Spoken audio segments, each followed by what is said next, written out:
Hey guys, so this is the second video where we're talking about isolating specific phases of a movement to create new adaptation. If you haven't watched my video about tempos or about eccentric training, make sure you go back and check those ones out. But today we're going to talk about isometrics.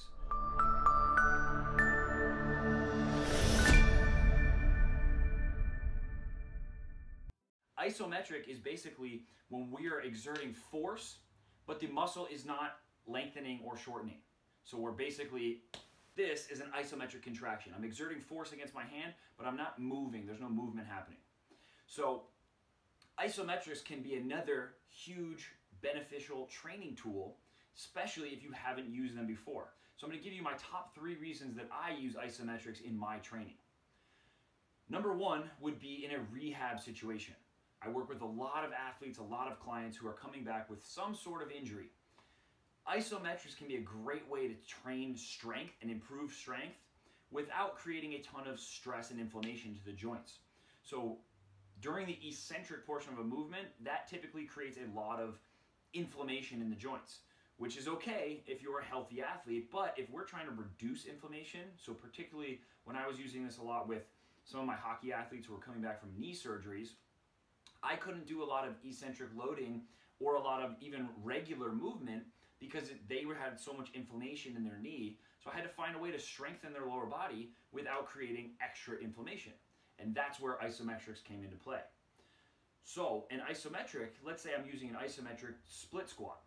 I would go down to a certain position and they hold that position, and they can either hold that position while holding weights. So there's 2 different types of isometrics. A yielding isometric would mean I go down, I have dumbbells in my hands, I go down and I hold a position for a certain amount of time and then I come back up. But I'm not exerting maximum force, because if I exerted maximum force, I would come right back up. An overcoming isometric is when I'm exerting maximum force against an immovable object.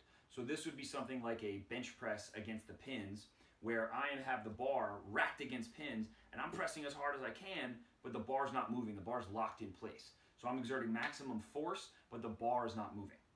The great part about isometrics is the research that I've seen shows that you can get strength adaptations within 15 degrees of range of motion of that on either end of that specific joint.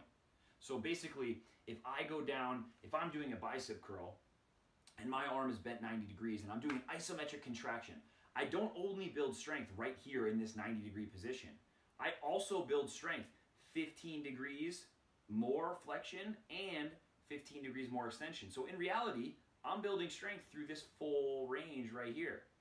So that's a wide window. So if I did an isometric here and an isometric here, that almost covers my whole range. Now it's not going to be as much strength as you can develop through going through a full range of motion, but again, it's cost benefit. If you have an injury and I can't take you through full range of motion, but I can work overcoming isometric contractions in this area, then I can at least maintain, if not build, strength in a varying degree outside of that range of motion in that locked in position. So it's an excellent way to either maintain or build more strength in different positions.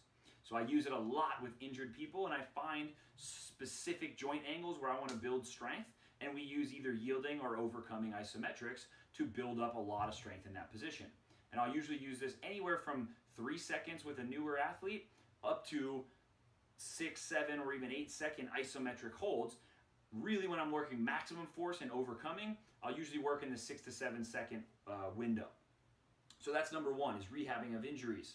And you can also use that with healthy athletes. It doesn't have to be rehabbing an injury. I use a lot of isometrics because, again, it's an untapped resource. There's a lot of potential for gains if you've never trained that type of movement and all you've ever done is focus on the concentric. Number 2 is going to be sport specific. There are a lot of isometric contractions in certain sports. I work with a lot of fighters. Grappling sports like judo, jiu-jitsu, wrestling. All of those sports involve a lot of isometric contraction into fast explosive movements. So I'm holding my opponent tight and I'm trying to keep him, and then I have to explode out of that.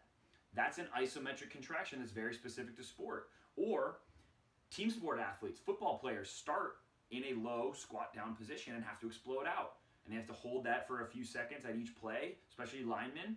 So there are isometric contractions that need to go then into explosive concentric movements.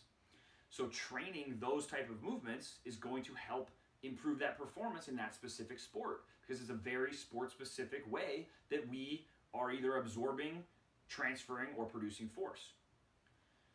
And then the last one would be performance in general. So I use isometric contractions a lot for a potentiation effect. If you know about post-activation potentiation, basically we're trying to stimulate the nervous system to produce a lot of force. So we're recruiting all the muscle fibers and motor units to produce a lot of force, and then we're using whatever movement, and typically this is used with a heavy loaded, let's say a back squat, and I do my 3RM weight, and I'm going to be able to produce a ton of force in order to squat that 400 pounds, and then I go do an unloaded jump, and I'll be able to produce more force. So I potentiated that jump, and I created a trainable window where I can now produce more force. And if I keep training my jumps in that trainable window, eventually that new output becomes my new output. I use isometrics to do the same thing.